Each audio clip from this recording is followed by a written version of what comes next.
It's time now for the Crusaders TV Player of the Week, and for the final three games in December, it's for Dylan Stewart. Dylan had 4 goals and 1 assist in that span, and all those points coming in one game last week against the Fort McMurray Oil Barons. But Dylan, it really has been a great month for you. You were the Player of the Week earlier in the month, and just with a great performance in Fort McMurray for yourself and your team picking up a victory against the Oil Barons, your first one this year against Fort McMurray. You were the 3rd Crusader in the last 5 years to score 4 goals in a hockey game. But let's get to the 3 games chronologically. And you guys ended off kind of the first half, the unofficial first half of the year against the Spruce Grove Saints on December 20th. It was a 4-2 loss. Your goaltender made 49 saves in that one. You guys probably played your best game against Spruce Grove. Still wasn't enough. Just talk about that one, ending off the first half of the year against Spruce Grove. Yeah, the game started off pretty close. They're a really fast team, and they're peppering us with shots. But I thought we were staying in there, we were doing good. And in the third period came around, they got an early goal, and then it just kind of went downhill and couldn't recover. But I thought we played a lot better than we have in the past for Spruce. Yeah, you guys have had your challenges with Spruce Grove this year, and you kind of mentioned in the third period that's been your Achilles heel against the Saints. Is it just a matter of you got to be prepared for a full 60 minutes against them, or are you finding that there's something different that happens to you guys when you play them versus the other top teams in the North? Well, I just find they're a really good team. They're hard to play against, even though they're young. They're really good in the D zone. It's hard to get things going, but and they can put the puck in the net, obviously. And I find one of their best traits is they move the puck up the ice so quick, and their transition game is pretty impressive. Well, it should be exciting down the road once you guys are well more watered down and I guess battle tested when you face the Saints down the road in the regular season. I believe the last 2 games of the year against Spruce Grove, so that'll be interesting. All right, you get the holiday break. How was your Christmas and all of that? It was good. It's good to spend time with friends and family. Obviously, it's the first year that I wasn't living away, so you don't really get that feeling where you have no time to do everything, so it's a lot more relaxed this year. And probably a little cold. Were you able to stay warm, or did you go out to the ODR and do stuff outside? It was a little too cold for me to go to the yard. Yeah, I think for a lot of people. All right, well, you guys get the holiday break and then a quick turnaround as you had 2 games to finish off the 2017 calendar year up in Fort McMurray to wrap up your season series in terms of going up to Fort Mac. You split. From what I understand, the coaching staff happy with the results. You get the win Friday night and then the loss Saturday, but another close one. But that Friday game, the team was going, you were going 4 goals in that one and 2 of them on the power play. And really, just to sum up all 4 goals, it seemed you scored all of them within 10 feet of the net. Just talk about getting the opportunities that you had in that game and converting on them. Yeah, it was just, I don't know, I wasn't really expecting too much as the first game from the break. I just wanted to keep things simple. But the second period came, I got an early bounce, and it's always play with more confidence after you get an early goal. So, and then the puck just kept finding me, and then once the third one went in, I just felt really good, and it just kept trucking, and then eventually got the game winner in the third period, which felt really good because we haven't beat the team yet this year. And in Fort McMurray, a very tough place to play. You guys handed them their first loss in regulation at the Casman Center. How much confidence does that give you guys should you run into the Oil Barons in the postseason? Yeah, for sure. Obviously, having that trait, that reward is great for us. It'll give us confidence knowing we can play with any team any night. I feel like our team's come a long way since the start of the year and just going up from here, I think. And then the next night, a little bit tighter of a game. I think Fort McMurray probably had something to prove in that one. You guys did have a lead.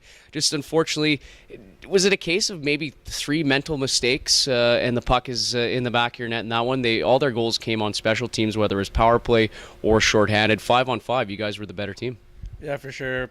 Special teams could win or lose you a game, and that game sure proved it. And yeah, just 3 errors that we could have easily fixed, but that's the way things go. But I think we still played a great game and playing the best team in our division, and they beat us by 1 goal, I think, for every time this year, besides our win. So, yeah, I don't know. It was easily for the taking, but they just got lucky that night, I guess. Well, hey, you're wearing the Ric Flair shirt. To be the man, you got to beat the man. Certainly, you guys have done that against Fort McMurray, that's for sure. I guess Whitecourt and Spruce Grove, kind of the teams that have eluded you. But that's good for you guys that you get the success against the Oil Barons, and you've played them close all year. And speaking of the Oil Barons, you're going to get them this weekend here in Sherwood Park. Before that, you're going to get Grand Prairie on Saturday. It's been a great season series between you guys and the Storm. Some really wide open hockey, it seems, when you guys have come together. But it's been a home team series, so it's been difficult to win up in GP. You guys have played them well here. What's maybe been the difference between venues, I guess, when you play the Storm? Definitely, there's a big difference when you're getting off the bus compared. Even I know that I don't feel that great when you're got to get the bus legs out in the first period. But yeah, the home ice is important, and I think especially that's an afternoon game. We're gonna be the more rested team. They'll be coming off. It'll be their third game in 3 nights, so I think we definitely have an advantage and need to be prepared to jump on them early. Well, the thing about the Storm is that they play wide open. It almost seems like obviously the coaching staff probably doesn't want to say this, but they're content with winning the game 5-4, 6-5, 8-7, you name it.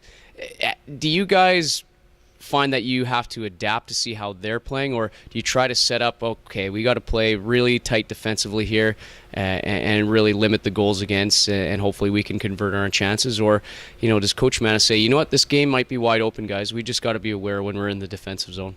We definitely talk about how we don't want to get into a run-and-gun game with them because they obviously have guys that are top of this leading scorers. They can put the puck in the net, but I think it's just contain them, just watch out for a couple of their guys, and if we can put the puck in the net and limit their offensive chances, it'll be a win for us.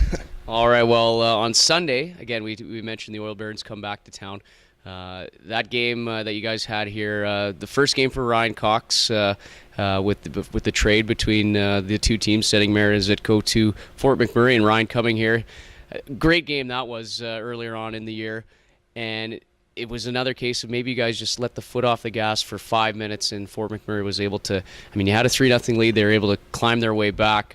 Do you go back to that game at all when preparing for Sunday's game, and just knowing that, we can be successful against this team? Hey, we beat them last week.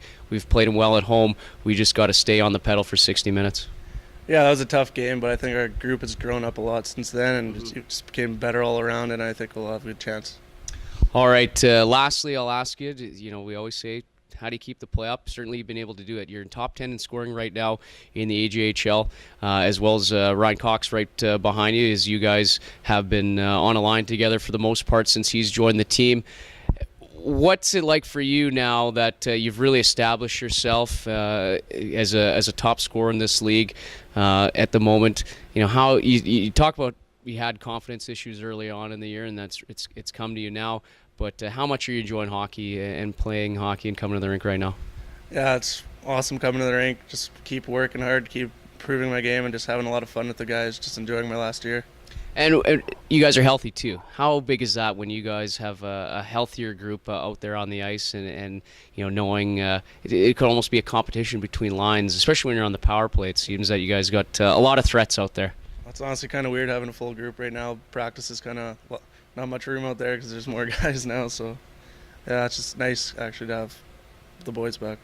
All right, Dylan Stewart is your Crusaders TV Player of the Week with 5 points in the last 3 games in December, all of them coming last Friday against Fort McMurray. He scored 4 goals and added an assist. Crusaders home to Grand Prairie on Saturday and Fort McMurray on Sunday afternoon to open up the 2018 calendar year. Dylan, Happy New Year. Good luck with this weekend. Yeah, Happy New Year. Thanks.